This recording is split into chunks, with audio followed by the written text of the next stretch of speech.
Hello guys, el día de hoy trabajamos con la página número 93, page 93, y lo que tenemos que hacer es completar primero esta tablita.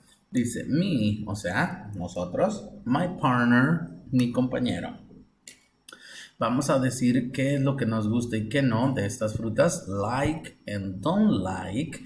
Si quieren me ponen la carita like o don't like, así toda triste, cuando preguntemos por una de estas.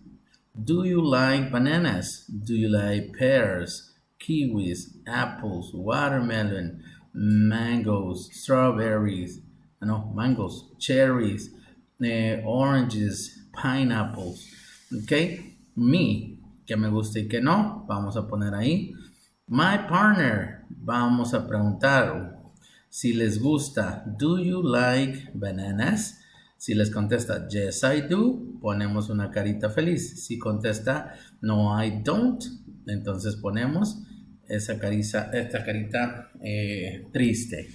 Bueno, ese es el primer ejercicio. Number 6 dice draw food you like and don't like. Circle and complete, then describe it to your partner. Now, vamos a escoger una de estas dos. I like hamburger. Estamos hablando de frutas. I like bananas. Okay. I don't like pineapple. Puede ser. Después vamos a usar las dos. I like, que le ponemos kiwis, but I don't like, pero no me gusta. ¿Cuál? ¿Cuál?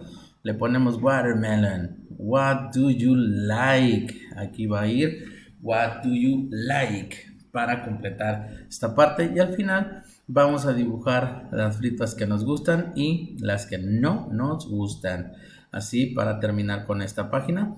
Y nos vemos el día de mañana, tomorrow, Wednesday. See you later, guys. Bye bye.